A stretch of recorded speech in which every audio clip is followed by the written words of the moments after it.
NFO that is new fund offer और offer documents के बारे में बात करेंगे। जब भी किसी म्यूचुअल फंड कंपनी को अपनी नई म्यूचुअल फंड स्कीम लॉन्च करनी होती है तो उसे उस नई म्यूचुअल फंड स्कीम का NFO लाना होता है और उस NFO के जरिए वो म्यूचुअल फंड कंपनी उस म्यूचुअल फंड की यूनिट्स इन्वेस्टर्स को ऑफर करती है। तो जब भी कोई म्यूचुअल फंड स्कीम अपनी नई म्यूचुअल फंड स्कीम लाना चाहती है तो सबसे पहले उसे उस नई म्यूचुअल फंड स्कीम के ऑफर डॉक्यूमेंट बनाने होते हैं और उन ऑफर डॉक्यूमेंट को सेबी के पास फाइल करना होता है। अगर आपको सेबी क्या है ये पता नहीं है तो आपको बता दूं कि सेबी एक कैपिटल मार्केट रेगुलेटर है। जैसे RBI बैंक्स को रेगुलेट करती है वैसे ही SEBI that is securities and exchange board of India capital market को रेगुलेट करता है और कैपिटल मार्केट की देखरेख करता है। अगर सेबी को लगता है कि उस म्यूचुअल फंड कंपनी ने फाइल किए ऑफर डॉक्यूमेंट में कुछ चेंजेस करने चाहिए तो सेबी उस म्यूचुअल फंड कंपनी को वो चेंजेस करने के लिए कहती है और फिर वो चेंजेस होने के बाद वो म्यूचुअल फंड कंपनी अपना NFO ला सकती है। तो अब ऑफर डॉक्यूमेंट्स की बात करते हैं। अगर आपको किसी भी म्यूचुअल फंड स्कीम के बारे में जानना है और उसके बारे में जानकारी हासिल करनी है तो आपको उसके ऑफर डॉक्यूमेंट्स पढ़ने पड़ेंगे, जहाँ पर आपको उस म्यूचुअल फंड से रिलेटेड कई सारी इन्फॉर्मेशन मिल जाएगी। तो जो म्यूचुअल फंड का मेन ऑफर डॉक्यूमेंट होता है उसका नाम होता है SID that is scheme information document. तो स्कीम इन्फॉर्मेशन डॉक्यूमेंट में आपको इस म्यूचुअल फंड से रिलेटेड लगभग सारी इन्फॉर्मेशन मिल जाती है। चलो तो देखते हैं scheme information document that is SID में क्या क्या इन्फॉर्मेशन दी गई होती है। तो एग्जाम्पल के तौर पर हम SBI ब्लू चिप फंड इस म्यूचुअल फंड स्कीम का SID देखेंगे।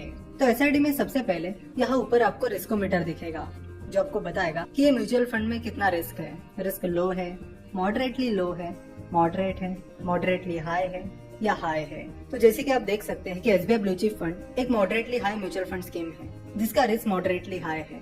अगर आप कोई ऐसे इन्वेस्टमेंट करना चाहते हो जिसमें रिस्क लो है तो SBI ब्लू चिप फंड आपके लिए सही नहीं रहेगा। ये चीज आपको ये रिस्कोमीटर देखकर पता चल जाती है। तो उसके बाद यहाँ पर आप देख सकते हो कि स्कीम के हाइलाइट्स दिए गए हैं, यानी ये म्यूचुअल फंड स्कीम कौन से टाइप की है। तो SBI ब्लू चिप फंड एक ओपन एंडेड स्कीम है जो कि लार्ज कैप स्टॉक्स में इन्वेस्ट करती है। इस म्यूचुअल फंड का इन्वेस्टमेंट ऑब्जेक्टिव है to provide investors with opportunities for long term growth in capital through an active management of investments in a diversified basket of large cap equity stocks. तो SBI blue chip fund का objective है कि अलग अलग large cap companies में invest करके investors को long term growth opportunities provide करना। उसके बाद और भी कई सारी इन्फॉर्मेशन दी गई है कि लिक्विडिटी यानी आप आसानी से इस म्यूचुअल फंड स्कीम की यूनिट खरीद और बेच पाओगे या नहीं। तो यहाँ पर आप देख सकते हो कि लिक्विडिटी के आगे लिखा है ओपन एंडेड स्कीम। ये ओपन एंडेड स्कीम है इसलिए आप आसानी से किसी भी दिन इस म्यूचुअल फंड स्कीम का यूनिट्स खरीद और बेच सकते हो। मिस सोहिनी अंदानी SBI ब्लू चिप फंड की मैनेजर है। उसके बाद आता है बेंचमार्क इंडेक्स। चलो तो समझते हैं कि ये बेंचमार्क इंडेक्स क्या होता है। कोई म्यूचुअल फंड स्कीम अच्छा परफॉर्म कर रही है या नहीं ये आपको कैसे पता चलेगा। तो म्यूचुअल फंड स्कीम कैसा परफॉर्म कर रही है ये चेक करने के लिए आपको उस म्यूचुअल फंड स्कीम के रिटर्न्स उसके बेंचमार्क इंडेक्स से कंपेयर करने होंगे। हर म्यूचुअल फंड स्कीम का एक बेंचमार्क इंडेक्स होता है। तो यहाँ पर SBI ब्लू चिप फंड का बेंचमार्क इंडेक्स है S&P BSE 100 इंडेक्स TRI। सो अगर SBI blue chip fund S&P BSE 100 index TRI से अच्छे रिटर्न्स देता है तो उसका मतलब है कि SBI ब्लू चिप फंड ने अच्छा परफॉर्म किया है। वही अगर SBI blue chip fund S&P BSE 100 index TRI जीतने या S&P BSE 100 इंडेक्स TRI से कम रिटर्न्स देता है तो उसका मतलब है कि SBI ब्लू चिप फंड अच्छा परफॉर्म नहीं कर रहा है। चलो तो देखते हैं कि SBI ब्लू चिप फंड ने अच्छा परफॉर्म किया है या नहीं। तो यहाँ SID में ही नीचे past performance of the scheme दिया गया है। तो यहाँ पर आप देख सकते हो कि SBI ब्लू चिप फंड जब से शुरू हुआ है तब से लेकर 30 अप्रैल 2019 तक कंपाउंडेड सालाना 10.94% रिटर्न दिया है। वही उसके benchmark index S&P BSE 100 index TRI ने कंपाउंडेड सालाना 12.17% रिटर्न दिया है। तो यहाँ पर आप देख सकते हो कि SBI ब्लू चिप फंड के बेंचमार्क ने उससे अच्छा परफॉर्म किया है, यानी इसका ही मतलब है कि SBI ब्लू चिप फंड अच्छा परफॉर्म नहीं कर रहा है। उसके बाद आता है प्लान। तो हर म्यूचुअल फंड स्कीम के दो प्लान होते हैं, डायरेक्ट प्लान और रेगुलर प्लान।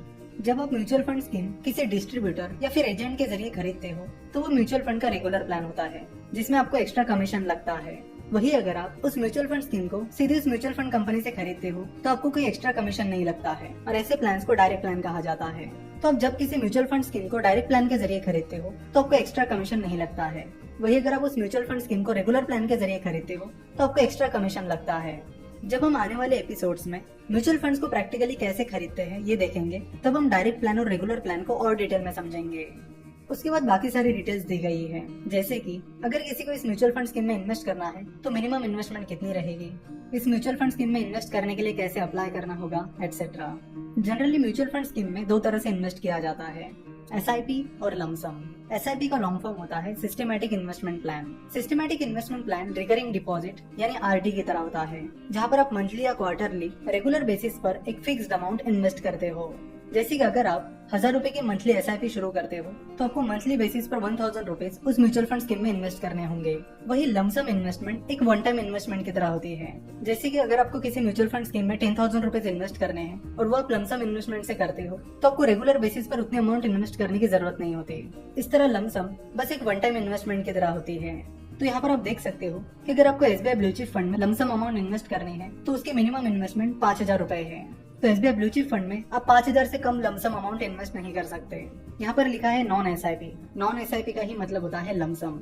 वही अगर आपको SBI ब्लू चिप फंड में SIP शुरू करनी है तो उसके लिए दो चीजें हैं। अगर आप 6 महीने की SIP शुरू करते हो तो उसके लिए मिनिमम SIP अमाउंट है 1,000 रुपीज। वही अगर आप 1 साल या उससे ज्यादा की SIP शुरू करते हो तो उसके लिए मिनिमम इन्वेस्टमेंट अमाउंट है 500 रुपए। सो अगर आप SBI ब्लू चिप फंड में 1 साल से ज्यादा की SIP शुरू करने की प्लानिंग कर रहे हो तो आप हर महीने 500 रुपए इन्वेस्ट कर सकते हो।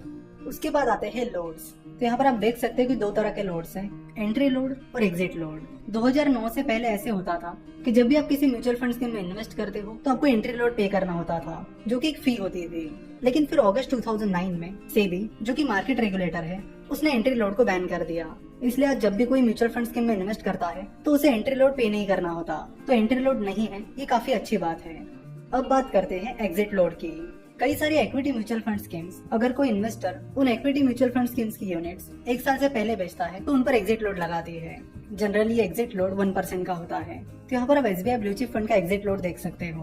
अगर आप SBI ब्लू चिप फंड की यूनिट्स खरीदने के बाद 1 साल के अंदर ही बेच देते हो तो आपको 1% का एग्जिट लोड लगेगा। वही अगर आप SBI ब्लू चिप फंड की यूनिट्स को 1 साल के बाद बेचते हो तो आपको कोई एग्जिट लोड नहीं लगेगा। उसके बाद आते हैं उस म्यूचुअल फंड स्कीम के रिस्क फैक्टर्स। जैसे कि फॉर एग्जांपल अगर कोई डेट म्यूचुअल फंड स्कीम है तो उसमें क्रेडिट रिस्क रहता है, इंटरेस्ट रेट रिस्क रहता है और भी कई तरह के रिस्क रहते हैं। वही अगर कोई इक्विटी म्यूचुअल फंड स्कीम है तो उसके लिए भी कई सारे रिस्क फैक्टर्स हैं, जैसे कि रिसेशन का रिस्क, उस कंपनी के खराब परफॉर्म करने का या फिर फेल होने का रिस्क। तो चाहे वो इक्विटी म्यूचुअल फंड स्कीम हो या फिर डेट म्यूचुअल फंड स्कीम, उसमें रिस्क तो जरूर रहता है। अगर डेट म्यूचुअल फंड स्कीम्स की बात की जाए तो उनमें इक्विटी म्यूचुअल फंड स्कीम के मुकाबले कम रिस्क रहता है। तो ये जो रिस्क है इसे कम करने के लिए वो म्यूचुअल फंड स्कीम क्या एक्शन ले रही है ये भी यहाँ आपको पढ़ने मिलेगा। उसके बाद यहाँ आप देख सकते हो scheme asset allocation. Scheme asset allocation में आपको पता चलता है कि वो म्यूचुअल फंड स्कीम इक्विटी में कितना इन्वेस्ट कर रही है और डेट में कितना इन्वेस्ट कर रही है।